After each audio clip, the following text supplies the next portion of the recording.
오늘의 말씀 본문입니다. 출애굽기 14장 13절에서 18절. 모세가 백성에게 이르되 너희는 두려워하지 말고 가만히 서서 여호와께서 오늘 너희를 위하여 행하시는 구원을 보라. 너희가 오늘 본 애굽 사람을 영원히 다시 보지 아니하리라. 여호와께서 너희를 위하여 싸우시리니 너희는 가만히 있을지니라. 여호와께서 모세에게 이르시되 너는 어찌하여 내게 부르짖느냐? 이스라엘 자손에게 명령하여 앞으로 나아가게 하고 지팡이를 들고 손을 바다 위로 내밀어 그것이 갈라지게 하라. 이스라엘 자손이 바다 가운데서 마른 땅으로 행하리라. 내가 애굽 사람들의 마음을 완악하게 할 것인즉 그들이 그 뒤를 따라 들어갈 것이라. 내가 바로와 그의 모든 군대와 그의 병거와 마병으로 말미암아 영광을 얻으리니 내가 바로와 그의 병거와 마병으로 말미암아 영광을 얻을 때에야 애굽 사람들이 나를 여호와인 줄 알리라 하시더니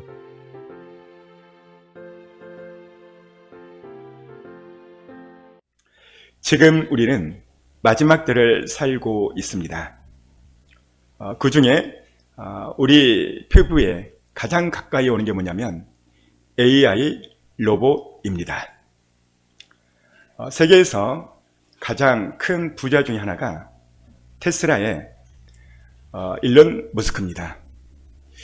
이 테슬라라는 회사는 최첨단 AI 로봇을 개발하는 회사입니다. 여기에 최고 경영진 이 일론 머스크가 최근에 엄청난 말을 해서 전 세계가 화제가 되고 있습니다. 그가 무슨 말을 했냐면 인터뷰를 하는 중간에 곧 휴고가 일어날 것입니다 라고 불현듯 그 말을 했어요. 휴고는 역사상 많은 사람들의 관심거리입니다. 그런데 최첨단 AI 로봇을 개발하는 이 테슬라의 머스크가 인터뷰 중에 이런 말을 했다는 것은 엄청나게 충격적인 이야기예요. 이 사람이 예수님을, 하나님을 잘 믿는 사람이 아니에요. 근데 이 사람이 최첨단 이 AI 로봇을 개발하면서 본인이 느낀 걸 말하는 거예요.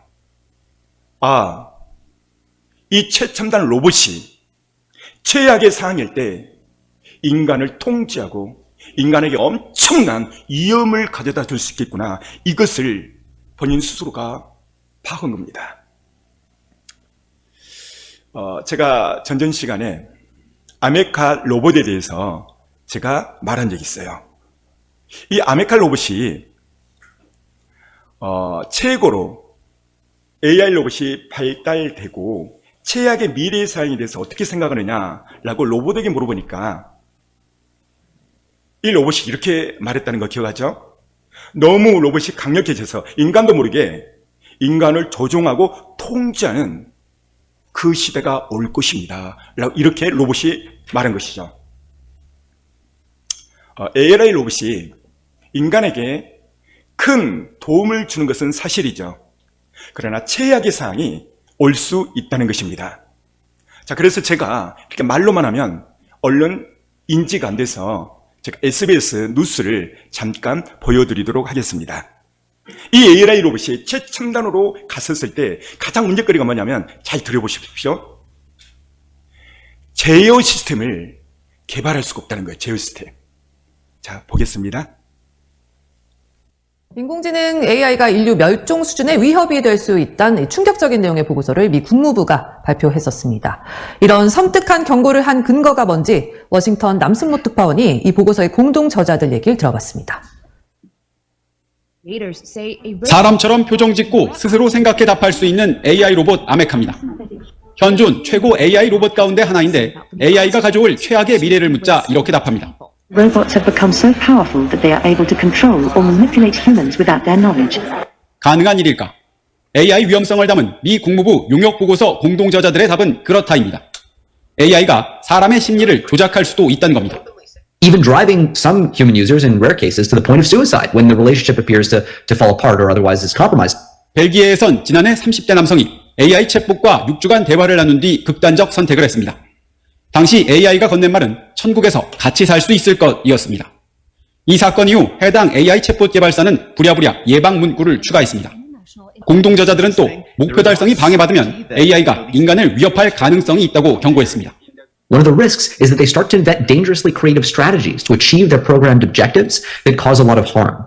지난해 6월 미군은 AI 드론이 공격 금지 명령을 내린 조종자를 방해 요소로 판단해 제거했다는 시험 결과를 공개했습니다.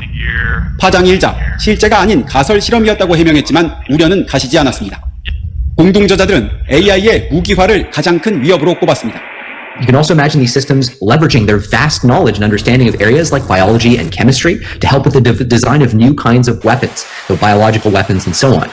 업체 간 경쟁 속에 AI 기술은 빠르게 발전하고 있지만 제어 기술은 확보하지 못했다고 평가했습니다. They anticipate sort of a short time horizon, potentially just a couple of years even, to develop human-level AI and don't have the capability to control it. AI 위험에 대비해 감독기관과 규제장치 신설 등을 강조했는데 백악관은 올 연말까지 업무에 활용 중인 AI 도구의 부작용 방지 장치를 마련하도록 연방정부기관에 지시했습니다. 여러분, 지금 뉴스를 보면 뭐라고 지금 마지막 부분에 그랬죠? 최첨단 AI 로봇이 계속해서 발전이 되어지는데 뭐가 안 된다는 거예요? 제어 시스템. 이 제어 시스템을 아이러니하게 개발할 수가 없다는 거예요. 이 무슨 말이냐면 매덕이 되는 최고가 그 승용차에 그 엄청난 투자한 그 승용차에 브레이크가 없다고 생각해 보세요. 여러분 그 차 타실렵니까? 안 탈 것입니다. 이 제어 시스템이 없다는 것은 문제가 심각한 것입니다. 지금 이 시대는 전 세계적으로 볼 때 주님의 오심의 발자국 소리가 지금 여기서 각 도처에서 들고 있어요. 주님은 이런 모든 징조를 보고 너는 이 시대에 깨어 있으라라고 분명히 말하고 있어요. 자, 읽어줍니다. 주의 날이 밤에 도둑같이 이룰 줄을 너희 자신이 자세히 알기 때문이라. 그 다음 그들이 평안하다 안전하다 할 그때에 임신한 여자에게 해산의 고통이 이름과 같이 멸망이 갑자기 그들에게 이르리니 결코 피하지 못하리라. 지금은 평안하다 안전하다. 지금 얼마나 평안하고 안전한 그때입니까? 근데 주님은 그날이 밤에 도둑같이 임할 줄을 너희가 알지 못한대요. 그 다음 형제들아 너희는 어둠에 있지 아니하며 그날이 도둑같이 너희에게 임하지 못하리니. 여기 보면 형제들아 우리를 가리키죠. 너희는 밤에 도둑같이 임하지 않을 것이다. 성경은요 밤에 도둑같이 임한다 이 말이 총에서 7번이 나와요. 성경은 그날을 맞이할 두 종류의 사람이 있다는 거예요. 한 부류는 도둑같이 맞이할 사람이 있고 한 부류는 도둑같이 맞이하지 않는 깨어있는 사람이 있다는 것이죠. 자, 그렇다면 도둑같이는 누구에게 해당될까요? 그 다음 그러므로 내가 어떻게 받았으며 어떻게 들었는지 생각하고 지켜 회개하라. 만일 깨지 아니하면 내가 도둑같이 이르리니 어느 때에 내게 이르는지 내가 알지 못하리라. 자, 여기 보십시오. 만일 일깨지 아니하면 무슨 말이에요?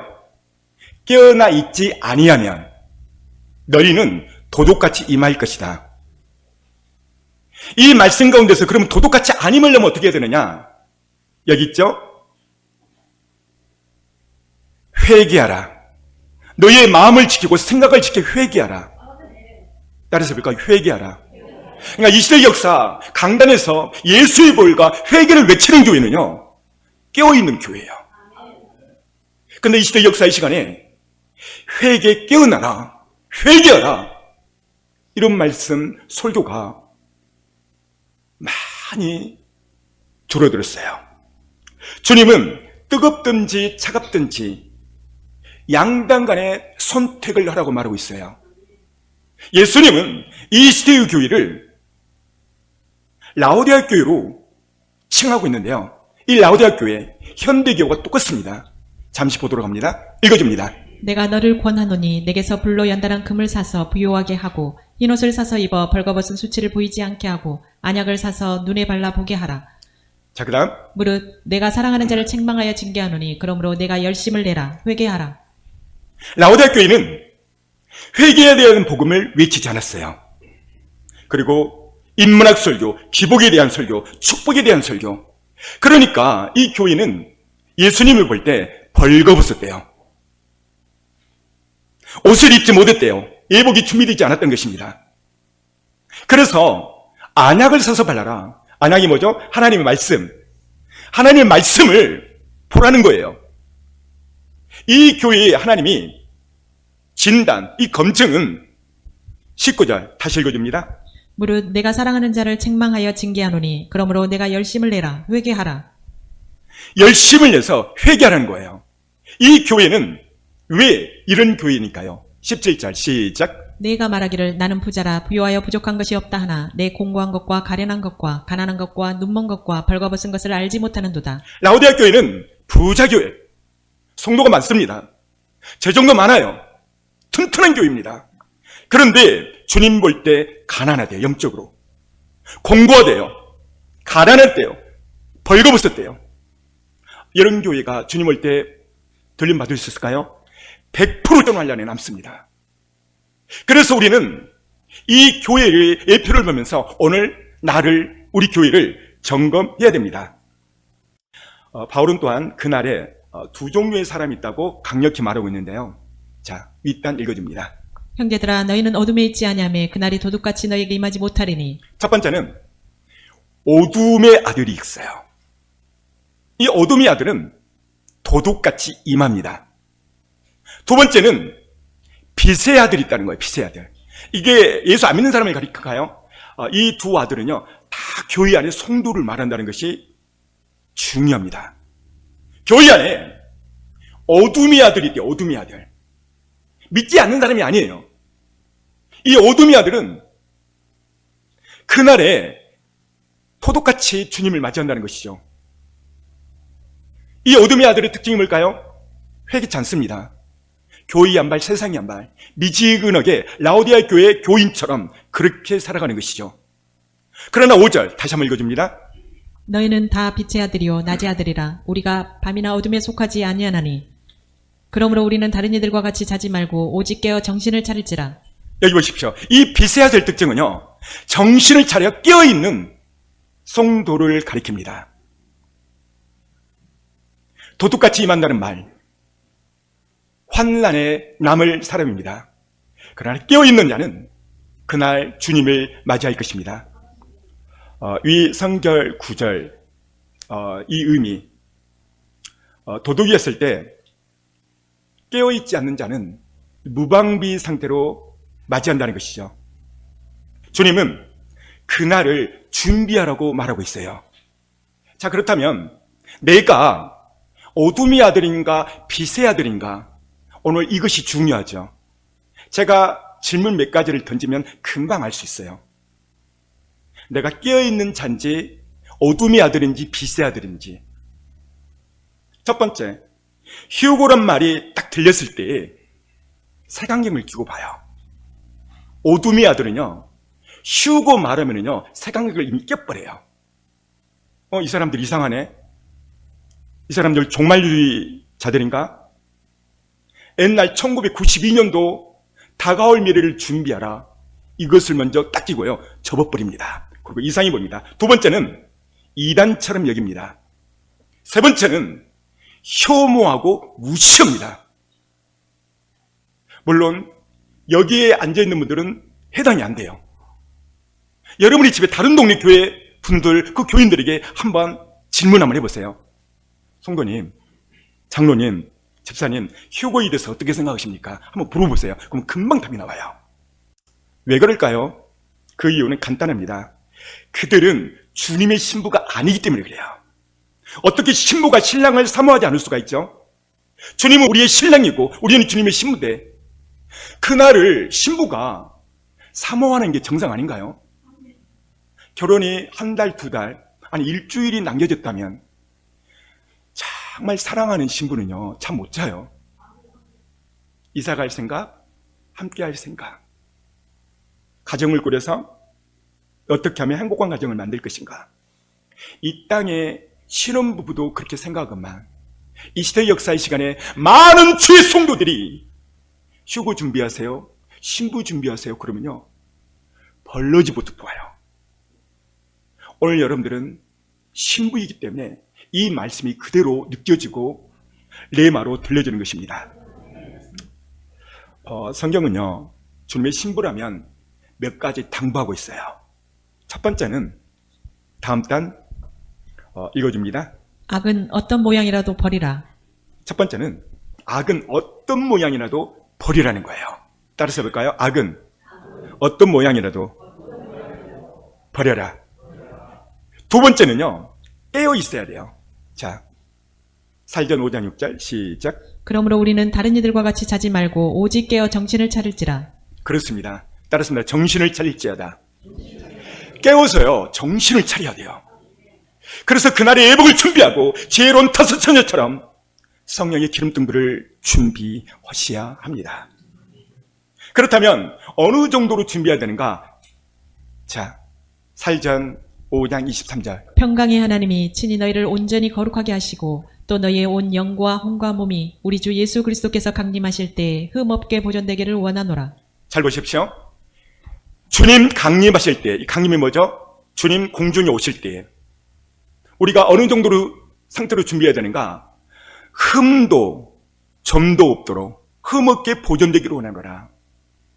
우리의 영혼이 주님 오실 때 흠도 점도 없이 깨끗하게 보존된다는 거예요. 그래야 그날에 주님을 맞이할 수 있다는 것이죠.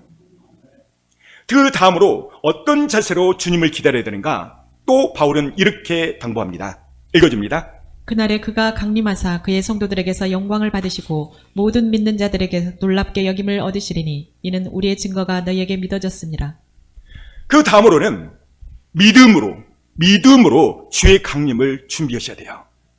다시 말하면 주님이 오신다는 믿음, 못지않아 그 주님은 속히 오신다는 그런 믿음으로 그날을 준비하라는 거예요. 네 번째는 합당한 열매를 맺으면서 기다리라고 말씀하고 있습니다. 읽어줍니다. 이러므로 우리도 항상 너희를 위하여 기도함은 우리 하나님이 너희를 그 부르심에 합당한 자로 여기시고 모든 선을 기뻐함과 믿음의 역사를 능력으로 이루게 하시고. 주님의 신부는 합당한 자로 우리를 만들어야 됩니다. 자, 그렇다면 여기 합당함이 무엇인가? 누가복음 3장 8절 읽어줍니다. 그러므로 회개에 합당한 열매를 맺고 속으로 아브라함이 우리 조상이라 말하지 말라. 내가 너희에게 이르노니 하나님이 능히 이 돌들로도 아브라함의 자손이 되게 하시리라. 여기 보면 회개에 합당한 열매는 회개입니다. 그러니까 우리의 삶이 늘 회개의 삶을 살라는 말씀이죠. 요한계시록 19장 8절을 보면 회개하는 자에게 받을 축복이 있는데요. 읽어줍니다. 그에게 빛나고 깨끗한 새 마포 옷을 입도록 허락하셨으니 이 새 마포 옷은 성도들의 옳은 행실이로다 하더라. 철저히 회개하는 사람은 주께서 세마포옷을 줘요. 이 세마포옷이 뭐죠? 예복입니다. 예복. 결혼식 때 입을 예복. 이 예복을 주신다는 것이죠. 이 예복이 무엇인가? 성도들의 옳은 행실이에요. 옳은 행실은 뭘까요? 말씀대로 살아가는 자.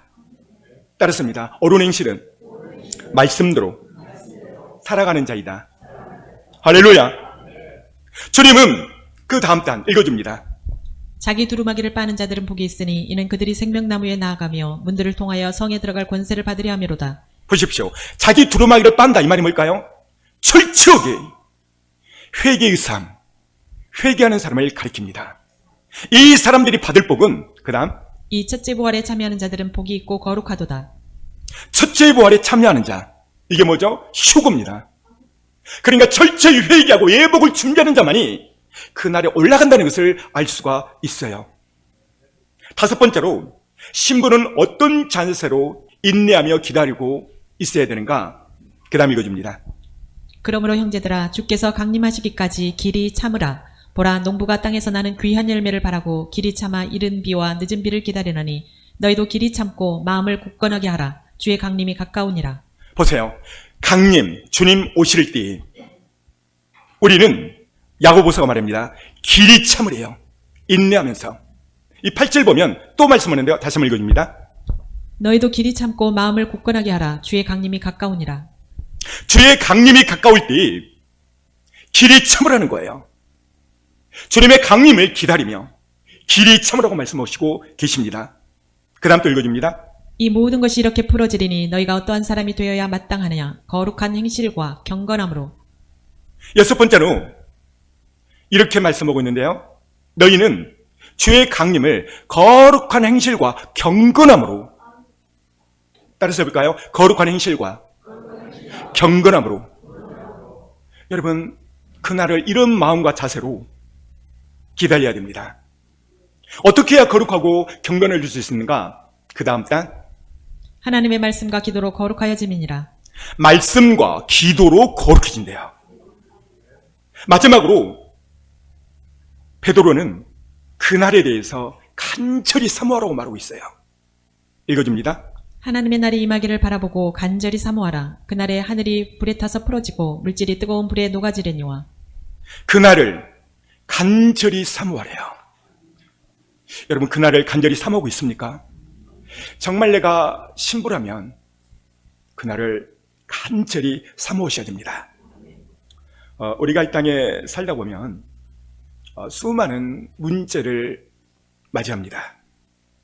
우리가 정말 주님의 신부가 맞다면 이 문제를 어떻게 헤쳐나갈 것인가? 오늘 주님의 신부가 많은 문제 앞에서 어떻게 지혜롭게 헤쳐나갈 것인가? 이 부분에 대해서 오늘 본문 말씀을 통해서 말씀을 전할 겁니다. 모세 홍해 사건을 보면 영화의 한 장면처럼 스릴 있고 정말 멋지고 감동적입니다. 그러나 처음부터 마지막까지 전체적인 것을 알면 이 모든 것은 하나님의 시나리오고 하나님이 연출하고 하나님이 감독했고 모든 것을 하나님이 연출했다는 것을 알 수가 있습니다. 하나님께서 연출하시고 그리고 영광을 받으십니다. 하나님께서 영광 받으실 일이 있었을 때 성경 전체적으로 볼 때는 항상 하나님은 문제를 줘요. 문제를 줍니다. 이스라엘 백성이 출애굽 당시 가나안을 목표로 갈 때 원래는 다른 방향으로 가기를 원했어요. 그런데 하나님께서 홍해 앞으로 백성들을 일부러 인도하게 됩니다. 홍해 앞으로 간 길은 양쪽에 산이 있어요. 뒤에는 애굽 군병들이 쫓아옵니다. 이것은 완전히 도관에 든 치죠. 자, 읽어줍니다. 내가 애굽 사람들의 마음을 완악하게 할 것인즉 그들이 그 뒤를 따라 들어갈 것이라. 내가 바로와 그의 모든 군대와 그의 병거와 마병으로 말미암아 영광을 얻으리니. 아멘. 백성들을 하나님이 일부러 코너로 모은 거예요. 그리고 뒤에는 애굽 병사들이 쫓아옵니다. 그런데 이 애굽 병사들의 마음을 완악하게 했대요. 바로와 군대와 병거와 마병. 여러분, 바로, 군병, 병거, 마병 이런 것들이 뭐죠? 엄청난 문제덩어리죠.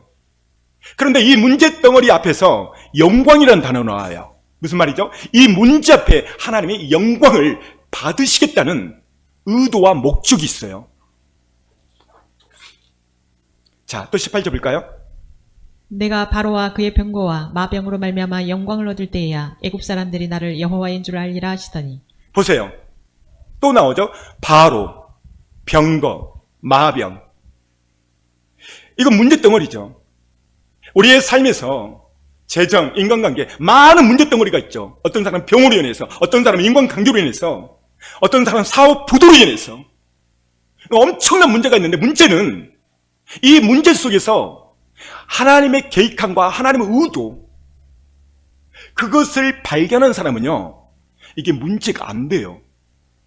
그러니까 오늘 설교가 중요한 이유가 뭐냐면 우리가 신부이지만 이 땅에 사는 동안 엄청난 많은 문제들이 있는데 이런 문제 앞에서 하나님의 의도와 계획함을 발견을 했었을 때는 이게 문제가 안 된다는 것을 알 수가 있어요.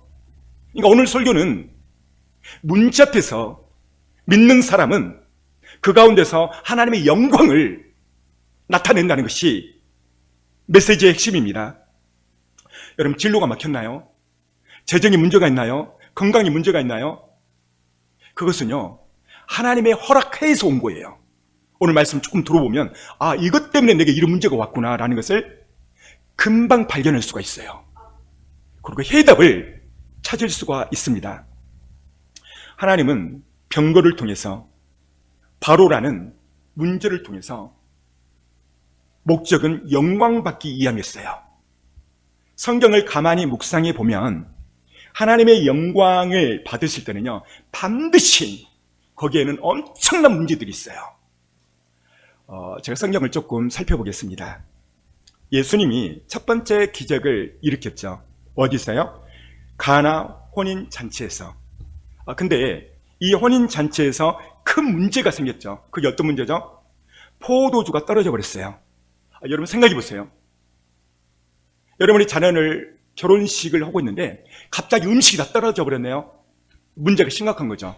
당시 포도주는 결혼식에 꼭 있어야 될 재료 중에 하나입니다. 근데 이게 떨어졌어요. 그런데 이 포도주가 떨어짐으로 인해서 그 자리에서 물이 변하여 포도주가 되는 하나님의 예수 그리스도의 첫 기적을 그 현장에서 만들어내요. 다시 말하면 포도주가 떨어지지 않았더라면 예수님의 첫 기적은 나타낼 수가 없는 거예요. 두 번째로 보면 다윗과 골리앗 사건. 당시 골리앗은 이스라엘 민족의 큰 문제였습니다. 온 백성들이 그 문제 앞에서 벌벌 떨었습니다. 그러나 하나님은 그 문제 앞에 다윗을 세워 하나님의 자신이 드러나고 그 문제를 통해서 다윗은 결국 이스라엘의 왕으로 등극이 돼요. 다윗에게 골리앗이라는 큰 문제가 없었더라면요, 다윗은 결코 이스라엘의 왕이 되지 못합니다. 세 번째로 여리고성 무너짐. 백성들이 가나안이라는 목적지로 가는 여정에 여리고성은 대단한 큰 문제였습니다.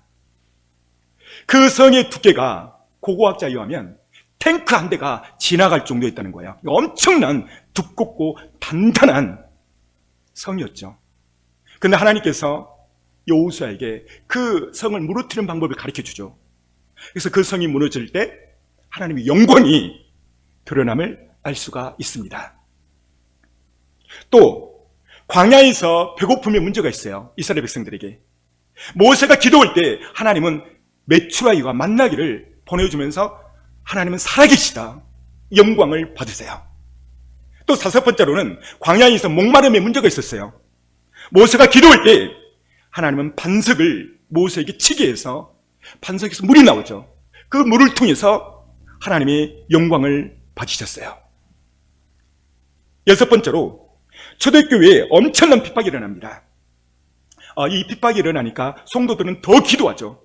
그래서 그 결과 핍박으로 인해서 교회는 더 확장되어지고 초대교회에 엄청난 복음이 전파되어진 것을 알 수가 있습니다.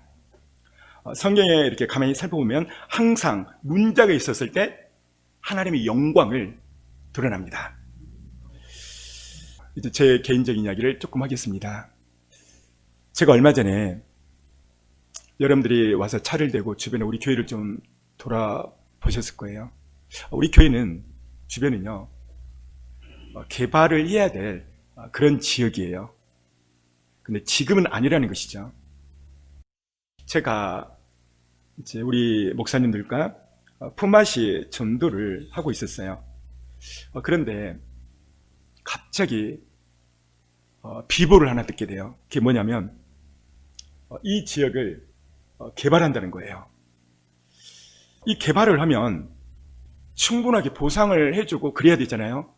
그런데 소규모로 개발을 하다 보니까 그냥 시세 땅값에 쳐주지 않고 정말 낮은 땅값으로 쳐진 거예요. 이사 가라는 거예요. 저는 이 엄청난 말을 들었을 때 어떡하지? 만약에 교회가 이전에 우리 성도들 다 떨어지는데 그때 전도를 멈추고 그 목사님들에게 우리 이 시간 예배드립시다. 예배드립시다. 그렇게 말하고요. 예배를 드렸어요. 예배를 드린 이유가 있어요. 첫 번째, 왜 그랬냐면 욥이 전 재산을 잃어버리고 10자녀가 다 죽었을 때 욥이 여러분 첫 번째 한 행동이 뭔지 아세요? 무릎 꿇어 하나님 앞에 예배를 드렸더라. 예배예요, 예배. 저는 그것이 생각나서 우리 예배 드립시다. 찬송가 208장 앞에 스크린 볼까요? 내 죄의 나라와 주 계신 성전과 피 흘려 사신 교회를 늘 사랑하사. 이 찬양하려는데요, 피 흘려 사신 교회를 늘 사랑하사. 재개발되면 교회가 없어지는 거예요. 우와, 갑자기 눈물이 앞을 가리는 거예요. 저는 정확히 알아요. 이 찬양이 끝나고 예배 끝날 무렵 통성 기도할 때요, 하나님의 음성이 내 마음에 강하게 들려왔어요. 내가 너의 교회를 지켜주리라. 내가 이것을 무마시켜주리라. 우와, 그 음성이 딱 들려버리니까요, 그 염려, 근심, 걱정이 한순간에 싹 떠나버려요. 그때 막 현수 막 붙이고 난리가 아니었거든요. 사랑하는 성도 여러분, 우리가 인생을 살다 보면 크고 작은 많은 문제들이 있어요. 그 문제 앞에 하나님은 보세요. 이 아이가 믿음으로 반응하는가? 믿음으로 반응하십시오. 욥은 믿음으로 반응했어요. 그러니까 땅이 엎드려 예배를 드린 것이죠. 사랑하는 성도 여러분, 욥에 대해서 다시 한번 볼까요? 자, 읽어줍니다. 거친 들에서 큰 바람이 와서 집 내 모퉁이를 치매 그 청년들 위에 무너짐으로 그들이 죽었나이다. 나만 홀로 피하였으므로 주인께 아래로 왔나이다 한지라. 보세요. 큰 바람이로 청년들, 욥의 10 자녀이죠. 내 모퉁이를 쳐버리니까 이게 순간 무너져 버립니다. 그리고 다 죽어버립니다. 20절 보니까, 자, 주인께 하인이 욥에게 와서 말하죠. 20절, 그 말을 듣자마자 욥이 머리털을 밀고 땅이 엎드려 뭐 있더라? 예배를 드렸더라. 할렐루야! 여러분, 욥은 이걸 통해서 그 어려움을 극복해 나가요. 믿음으로 반응하셔야 됩니다. 자, 그 아랫단 또 읽어줘 보세요. 윗단 시작. 이르되 내가 모태에서 알몸으로 나왔사온즉 또한 알몸이 그리로 돌아가올지라. 주신 이도 여호와시요 거두신 이도 여호와시오니 여호와의 이름이 찬송을 받으실지어다 하고. 보세요. 이 부분은 이 엄청난 일에 있어서 예배를 드리고 이렇게 반응해요. 주신 이도 여호와시요, 여호와 이름을 찬송 받을지, 영광을 돌리죠. 언제 드려요? 예배 이후에 이 말을, 이 고백을 했다는 것이죠. 반대로 예배를 드리지 아니하고 한 부류가 있었죠. 누군가요? 그의 아내입니다. 그의 아내를 볼까요? 읽어줍니다. 이 모든 일에 욥이 범죄하지 아니하고 하나님을 향하여 원망하지 아니하니라. 네, 하나님께 원망하지 않았다는 것이죠. 자, 또 읽어줘 보세요. 시작. 사탄이 이에 여호와 앞에 물러가서 욥을 쳐서 그의 발바닥에서 정수리까지 종기가 나게 한지라. 욥이 제 가운데 앉아서 질그릇 조각을 가져다가 몸을 굽고 있더니 그 아내가 그에게 이르되 당신이 그래도 자기의 온전함을 굳게 지키느냐? 하나님을 욕하고 죽으라. 자, 보세요. 완전히 반대죠. 욥의 고난, 예배를 통해서 이거를 헤쳐나가요. 그런데 예배에 실패한, 예배를 드리지 않는 아내를 보십시오. 하나님을 욕하고 죽어라. 우와, 엄청난 말을 하고 가출해버립니다. 사랑하는 성도 여러분, 믿음으로 반응하는 것, 하나님이 보세요. 저는 그날을 잊을 수가 없어요. 우리 교회는 이제 재개발되겠구나. 한순간에 사라지겠구나. 우리 성도들은 흩어지겠구나. 눈물이 앞을 가렸어요. 근데 예배 드리고 마지막 부분에 하나님의 음성이 내 마음에 강하게 들려왔어요. 내가 너희 교회를 지켜주리라. 이것을 내가 막아주리라. 우와, 눈물이 주철 수 없었어요. 근데 정말 그 음성을 듣고 마음에 평안함이 온대요. 그래, 아무리 해봐라. 이게 시에서 하는 게 아니거든요.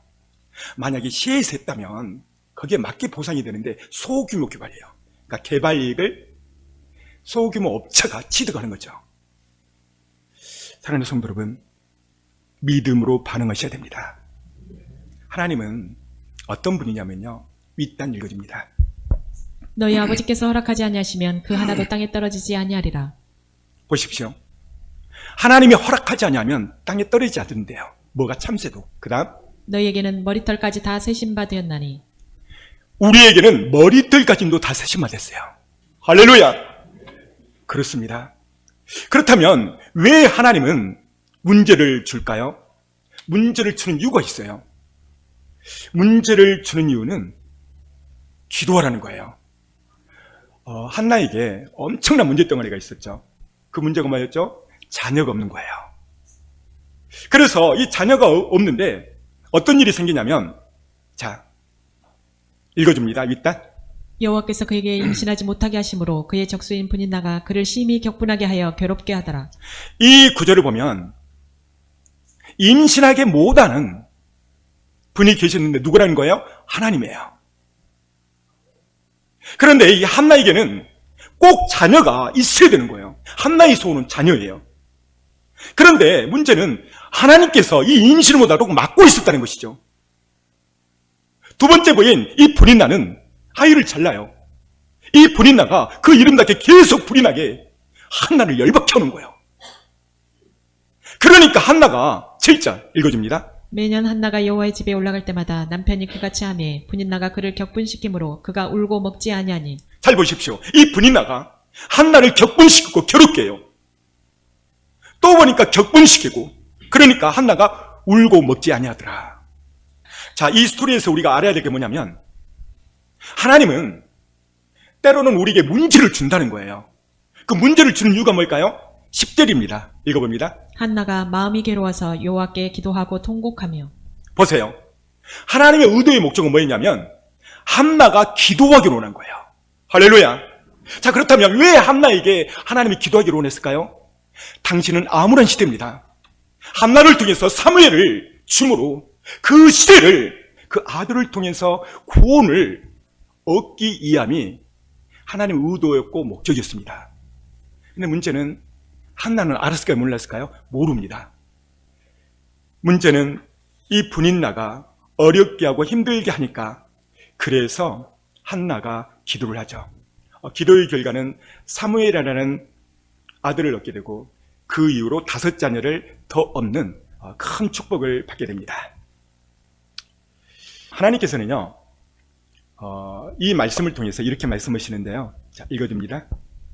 사람이 감당할 시험 밖에는 너희가 당한 것이 없나니 오직 하나님은 미쁘사 너희가 감당하지 못할 시험 당함을 허락하지 아니하시고 시험 당할 즈음에 또한 피할 길을 내사 너희로 능히 감당하게 하시느니라. 하나님은 문제를 줄 때에 반드시 보십시오. 감당할 수 있는 문제만 준다는 거예요. 시험에 감당할 수 없는 문제는 안 준다는 거죠. 그리고 문제가 있을 때는 반드시 피할 길을 주신다는 거예요. 그러니까 하나님 우리에게 문제를 주는 것은 우리를 넘어뜨려버리고 좌절하고 절망하고 그 늪에 빠뜨리려는 것이 아니라 그걸 통해서 하나님의 더 큰 축복이 숨어 있다는 것을 안다면 문제 앞에 두려워할 수가 없는 거죠. 그러기 위해서 에레미야 33장 3절은 너는 내게 부르짖으라 그리하면 내게 크고 은밀한 일을 보이리라 말씀했거든요. 그러니까 어떤 문제 앞에서 부르짖으면 하나님의 크고 비밀한 일을 보여주신다는 것이죠. 홍해 사건을 통해서 하나님은 처음부터 연출하시고 모든 시나리오를 하나님이 쓰신 거예요. 자, 그렇다면 우리가 문제 앞에서 어떻게 해야 될 것인가? 자, 보겠습니다. 윗단 읽어줍니다. 모세가 백성에게 이르되 너희는 두려워하지 말고 가만히 서서 여호와께서 오늘 너희를 위하여 행하시는 구원을 보라. 너희가 오늘 본 애굽 사람을 영원히 다시 보지 아니하리라. 하나님은 이 문제 앞에서 방법을 가르쳐줘요. 뒤에는 병사가 칼과 창을 가지고 쫓아옵니다. 그 앞에는 홍해가 가로막혔죠. 이 13절을 영어 NIV 성경을 보니까 이렇게 되어 있는데요. 첫 번째는 가만히 서 있으라. 가만히 서 있으라. Stand firm. Do not be afraid. 두려워하지 말고 겁먹지 말고 가만히 서라. Stand firm. 이렇게 말씀하고 있어요. 지금 이렇게 되어 있죠. 두 번째는 Stand firm. 가만히 서 있으라. 하나님께서 이 14절을 보면 이 반복해서 이렇게 말씀하고 있는데요. 이 가만히 있으라. 또 14절에 또 이렇게 말씀하고 있어요. 읽어줍니다. 여호와께서 너희를 위하여 싸우시리니 너희는 가만히 있을지니라. 자, 여기 보면 또 한글 성경에서는요. 가만히 있을지어다. 그러나 영어 NIV 성경에는요, Be still. 이렇게 돼 있어요. 이 또한 가만히 있으라 이 말이에요. 그런데 영어 성경에는 Do not be afraid. Stand firm. 이 말은 두려워하지 말고 겁먹지 마라. 두려워하지 말고 겁먹지 말아요. 무슨 말이실까요? 하나님을 바라보고 기도하면서 가만히 있으라 이 말이에요. 두 번째, 가만히 있으라 이 말은 be still. 입을 다물라. be quiet. 아무 말하지 말고 가만히 있으라 그 말이에요. 무슨 말이냐면 엄청난 문제 앞에서 어떤 사람은 원망불평 막 짜증을 내요. 왜 이런 문제가 내게 있었을까? 왜 내가 집 사고 권사인데 이런 엄청난 문제가 있단 말인가? 원망불평하고 아까 욥의 아내처럼. 그럴 때는 be still. 가만히 있어라. 뭘 가만히 있어라 말이죠? 입을 침묵하라 이 말이에요. 사랑하는 성도 여러분, 이것을 해석을 할 수 있는 것은요, 이 15절 보면 알 수가 있어요. 여호와께서 모세에게 이르시되 너는 어찌하여 내게 부르짖느냐. 보세요. 너는 어찌하여 내게 부르짖느냐. 어찌하여 내게 부르짖느냐. 여기에 부르짖는다 이 말은 무슨 말이냐면, 우리가 기도할 때 부르짖는다 이런 말을 쓰잖아요. 근데 여기서 부르짖는 말은 그 말이 아니에요. 백성들이 뒤에는 애국 병사가 쫓아오고 앞에는 홍해가 딱 가로막혀 보니까 막 원망불평을 한 거예요. 모세야, 이러려고 우리를 인도했느냐. 이 부르짖음이에요. 원망불평의 부르짖음. 주님은, 하나님은 이때 해결점을 말하는데요. 16절 시작. 지팡이를 들고 손을 바다 위로 내밀어 그것이 갈라지게 하라. 이스라엘 자손이 바다 가운데서 마른 땅으로 행하리라. 하나님은 지팡이를 들고 바다에 내밀어라 가리키죠. 이때에 물이 갈라져서 마른 땅처럼 행하게 됩니다. 사랑하는 성도 여러분, 우리가 큰 문제 앞에서 오늘 욥처럼 믿음으로 반응하셔야 돼요. 두 번째 반응한 사람은 입이 가만히 있지 못하는 사람이 있어요.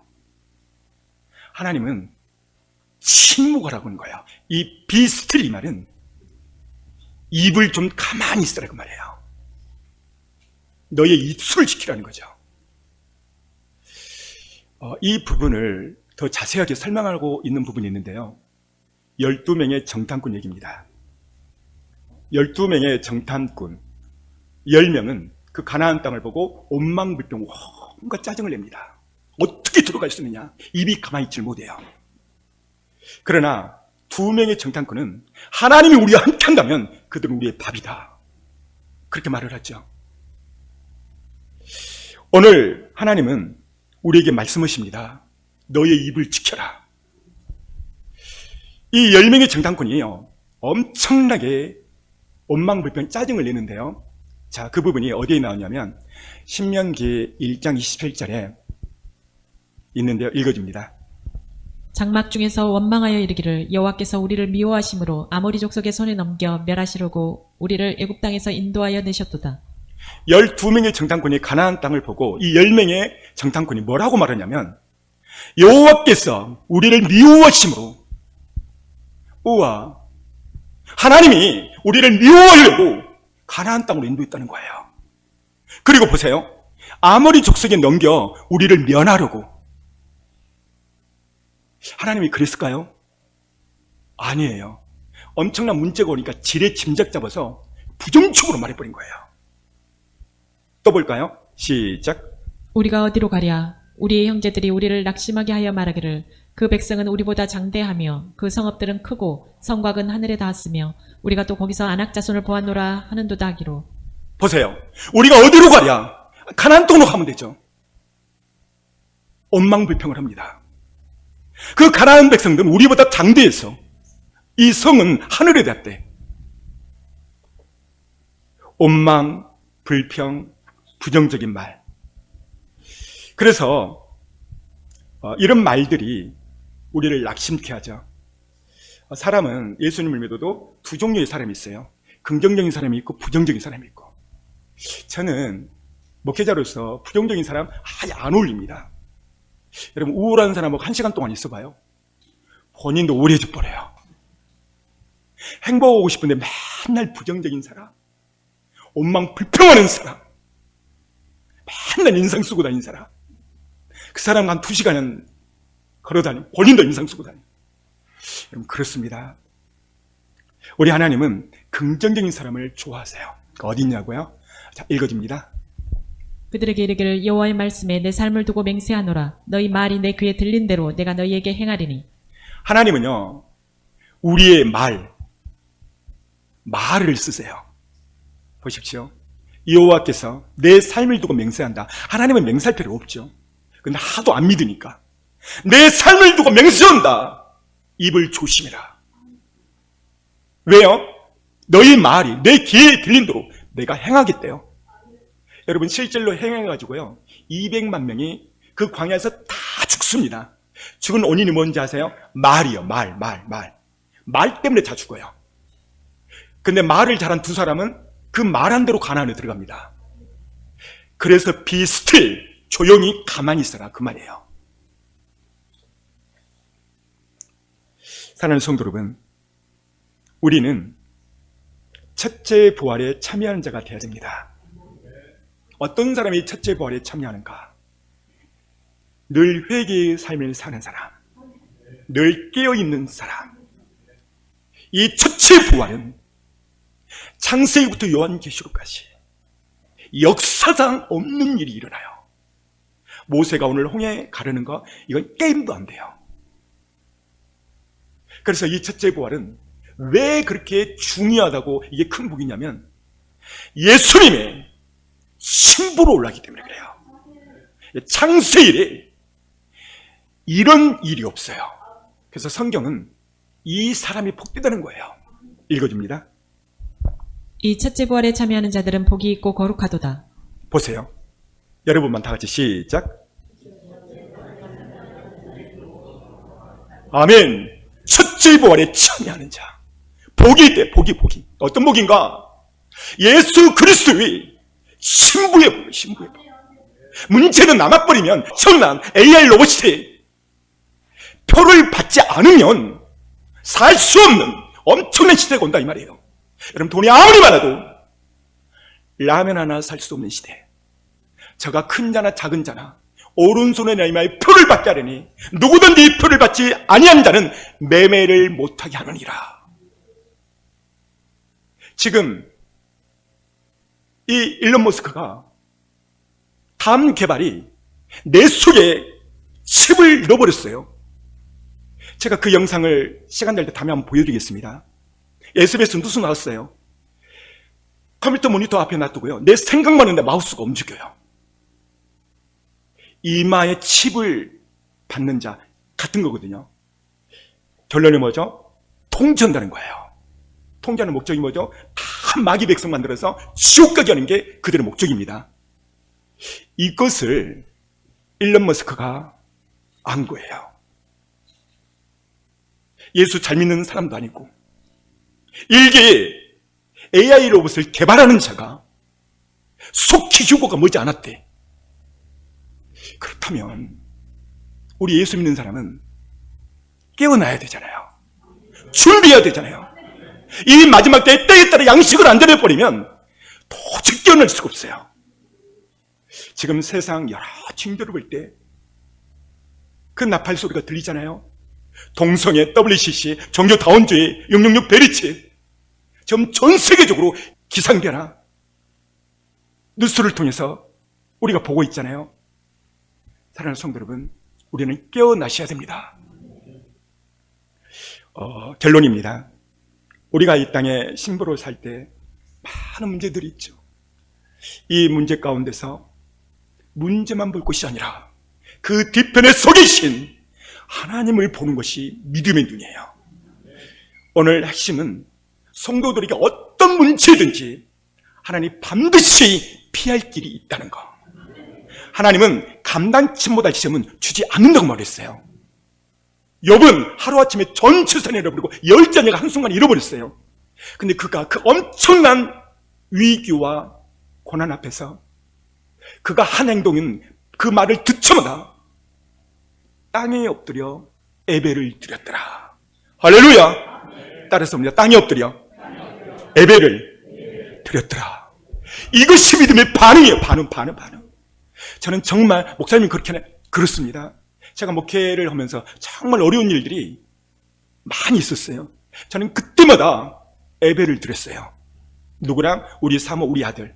정말입니다. 예배 드린 이유, 하나님 엄청나게 역사를 하셨어요.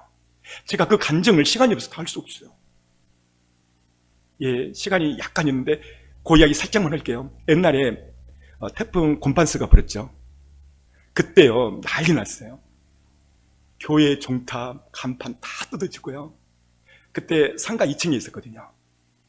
어느 날 아침에 일어나 보니까요, 우와, 종탑의 간판이 다 떨어졌어. 그리고 앞에 간판이 내려와 버렸어. 덜렁덜렁해. 문제는 돈이 없어. 제가요, 하나님, 저기 산에 절도 많고 어물교도 많고 거기를 다 없애버리지 하필이면 교회입니까? 제가 그랬다니까요. 왜 하필이면 교회에 이런 엄청난 큰 문제를 주십니까? 그때도 욥이 생각났어요. 우리 식구들을 모았어요. 우리 하나님 앞에 예배드리자. 그리고요, 그 예배가 딱 끝나니까요, 정확하게 한 사람이 딱 생각나는 거예요. 그리고 너는 그에게 전화를 해라. 우와, 이게 정말 어려운 거였어요. 내가 상을 주겠다면 엄청나게 쉬운 거죠. 근데 뭔가를 돈을 요구할 때는 정말 어려운 거예요. 어떻게 말합니까? 하나님이 권사님께 돈을 달라고 합니다. 이게 쉬운 것일까요? 어려워요. 그래서 제가 계속 보류했어요. 계속 아래서. 왜? 그 사람이 이 말을 듣고 어떻게 생각할 거예요? 아니, 저 사람 싹꾼이구나, 이렇게 생각할 수도 있잖아요. 근데 보세요, 막 미루는데 하나님이 내게 말씀했어요. 넌 참 믿음이 없구나. 내가 말했는데 순종하지 않는구나. 제가요, 두 번째 음성이 들려서 전화를 했어요. 그랬더니요, 정말 우리 교인도 아니에요. 그 지역이 안 살아, 딴 데 살아요. 근데 이분이요, 아침에 250만 원 현금을 찾았대요. 그 출처는 뭐냐? 옛날에 돈다발을 어디에 놔뒀는데 그걸 잃어버렸대요. 어디에 놔뒀는지를. 근데 아침에 발견했다는 거예요. 그래가지고요, 제 전화를 받고 너무 기뻐하는 거예요. 하나님이 준비한 돈이라고. 그래서 250 플러스 250 절반이자니까는 50만 원 더 채워가지고 300만 원을 주시더라고요.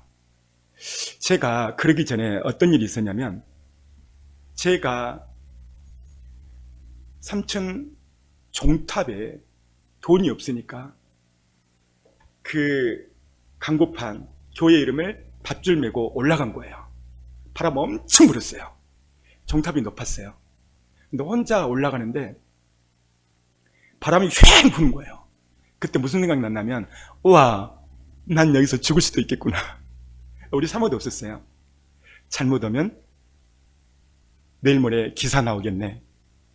3층 옥탑 상가 2층 개척교회 목사님이 간판 달다 떨어져서 죽다. 우와, 이걸 생각하니까 번쩍 오는 거예요. 정말 솔직하게 고백합니다. 내가 왜 이 종탑에 올라왔을까? 내 자신이 딱 보여지는 거예요. 첫 번째, 돈이 없어서 올라왔다. 원인이 그거예요. 그럼 왜 돈이 없는가? 생각해 보니까 내가 기도하지 않았더라고요. 하나님은 온 지구의 주인이고 부자인데 왜 나는 그분에게 기도하지 않았을까? 두 번째, 세 번째는요, 나 이동호 목사는 정말 믿음이 없는 목사구나. 그걸 깨닫는 순간 달다 그냥 내려와 버려서 안다고. 그리고 성령 앞에 와서 기도했어요. 하나님, 맞습니다. 저 정말 믿음이 없네요. 내가 올라간 거는요, 돈이 없어서 올라간 거예요. 그래서 하나님 앞에 돈을 달라고 기도한 거거든요. 그리고 예배 드린 다음에 그 권사님이 생각난 것입니다. 이 권사님이 당첨을 해요. 만났어요. 이분이 기가 막히게 말씀을 했어요. 그분이 사업하시는 권사님이신데, 목사님, 자기가 사업을 하다 보니까 어려운 일들이 많이 있대요. 그런데 사보다 보니까 어쩔 때는 돈이 막 떠다닌대요, 둥둥. 근데 믿음 있는 사람이 그 돈을 탁 잡아 쓴다는 거예요. 할렐루야. 제가 그 말 듣고요, 은혜가 됐어요. 와, 권사님인데 이분이 목사여야 되겠구나. 사랑하는 성도 여러분, 문제와 역경 앞에 하나님이 그거 보세요. 이 아이가 어떻게 반응하는가. 오늘 설교를 여러분들은 문제와 영광으로 설교를 듣고요, 이제 여러분들을 보세요. 이 설교를 듣고 내 자녀가 어떻게 반응하는가, 이거 진짜 보세요. 그 일이 생긴다면 믿음으로 반응하세요. 따라서 봐요. 믿음으로 반응하십시오. 욥은 믿음으로 반응했기 때문에 그가 일어선 거예요. 어떤 환난과 역경이 와도 믿는 사람은 믿음으로 반응하셔야 돼요. 반드시 환난과 어려움과 역경을 줄 때는요, 그 안에는 하나님의 영광이 숨어 있어요. 이 시간 모두 다 눈을 감고 가슴에 손을 얹어봅니다. 오늘 말씀을 묵상해 봅니다.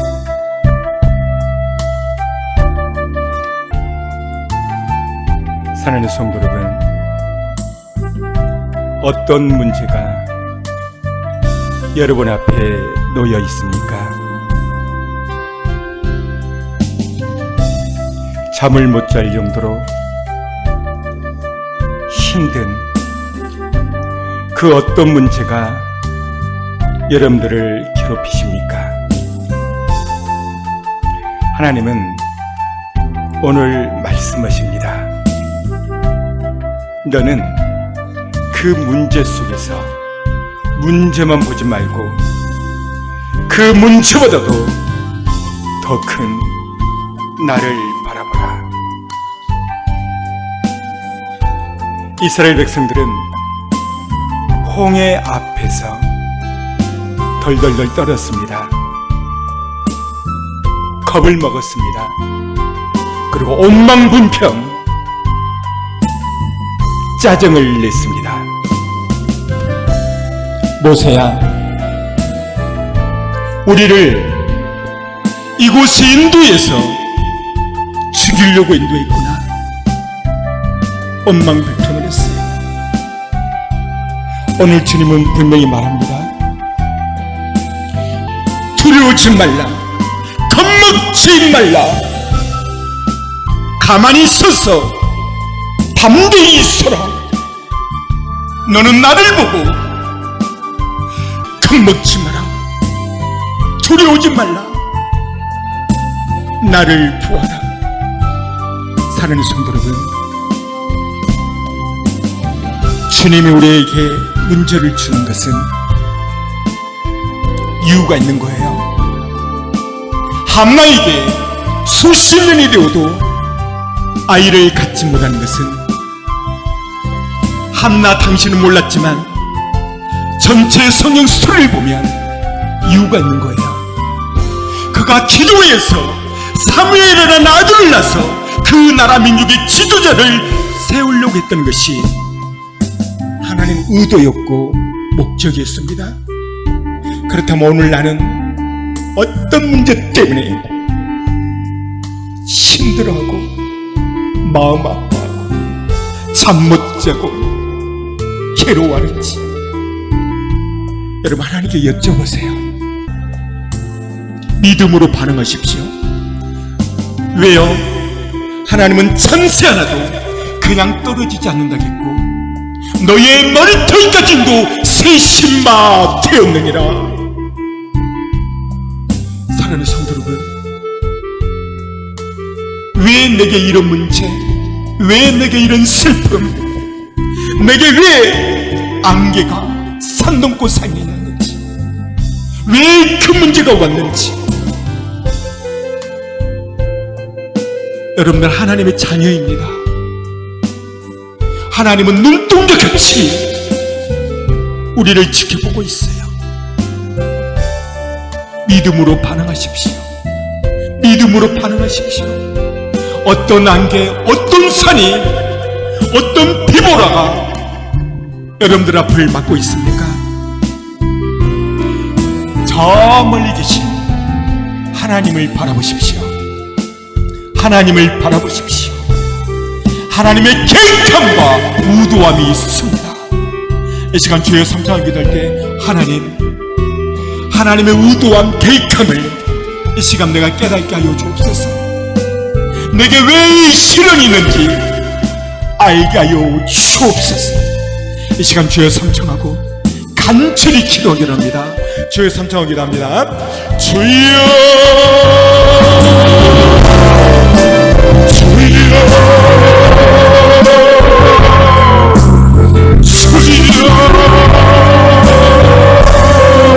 간절히 기도합니다. 주여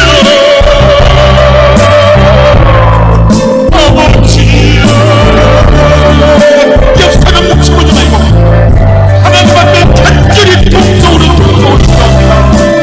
돌아가신 나의 아버지, 왜 내게 이런 문제가 있는지, 왜 이런 고통이 있는지 주님 알게 하여 주시고 깨닫게 하여 주시옵소서.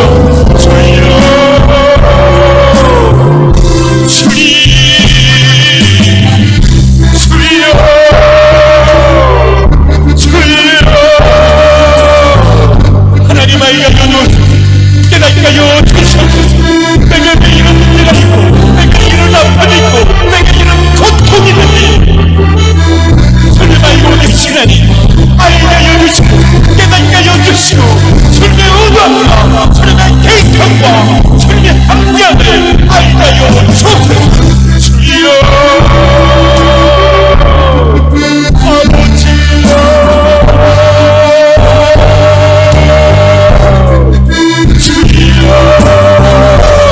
간절히 기도합니다. 이 시간까지 통성으로 기도합니다.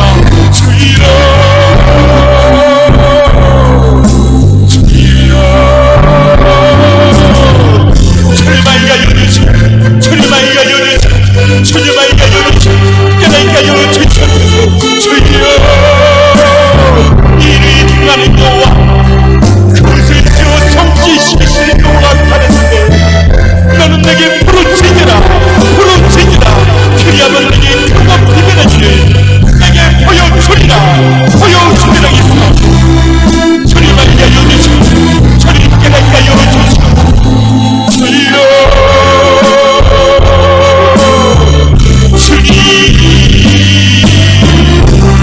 아버지 주의 역사를 예수의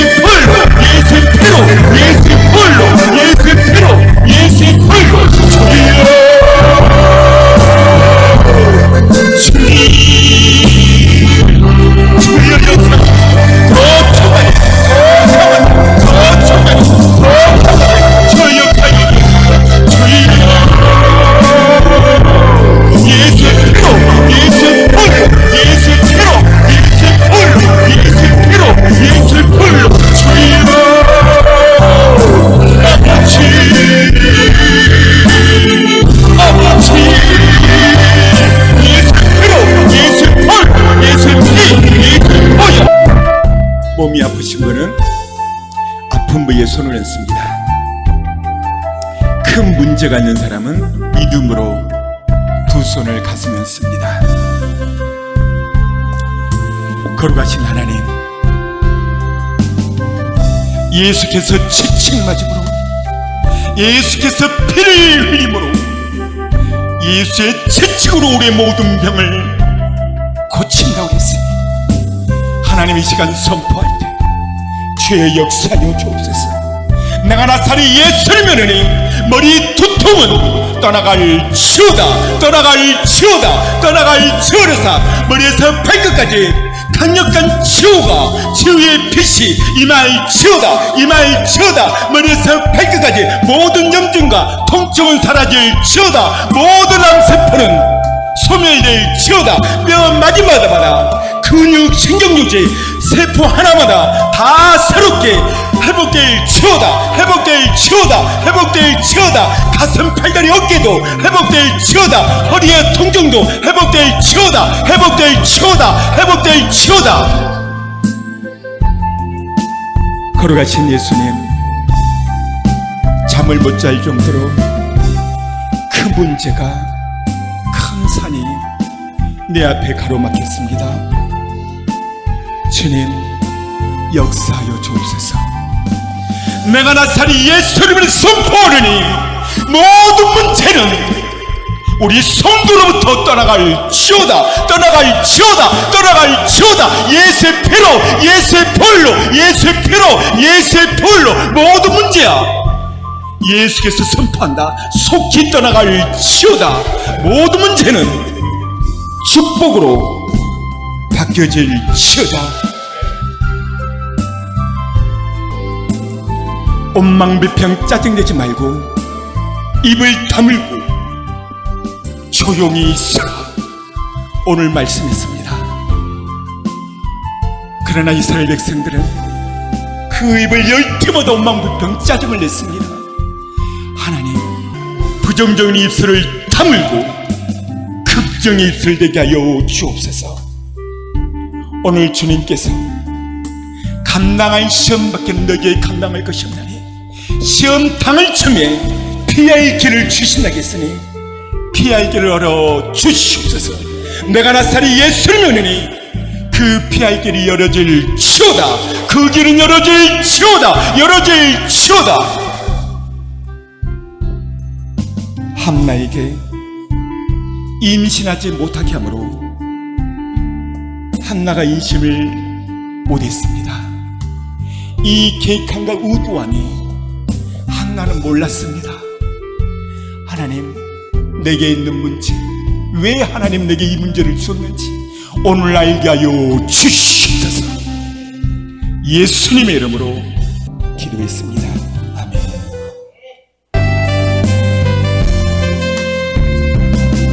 내가 걷는 이 길이 오크보도는 수가 있어도 내 심장이 울렁이고 가슴 아파도 내 감사로 여전히 기도하는 까닭은 하나님은 실수하지 않으신다.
거룩하신 주님, 인생 살다 보니 많은 어려운 큰 문제들이 있습니다. 오늘 주께서는 너는 나를 보아라, 두려워하지 말고 겁먹지 말고 그 문제 앞에서 나를 보아라, 나를 보아라. 골리앗의 그 큰 거인이 앞에 있을 때 다윗은 그 뒤에 계신 하나님을 보았습니다. 하나님, 오늘 나도 그 눈이 열어지게 하여 주옵소서. 문제보다도 비교할 수 없는 더 크신 그 하나님을 내 눈이 열어 보여지게 하여 주옵소서. 문제 앞에서 옴망불평 짜증내지 말고 입을 다물고 옴망불평을 다물고 욥처럼 믿음으로 반응케 하여 주옵소서. 그리하여 그 모든 문제가 변하여 축복이 되게 하여 주옵소서. 그렇게 될지어다. 모든 문제는 변하여 축복이 될지어다. 예수님의 이름으로 기도했습니다. 아멘.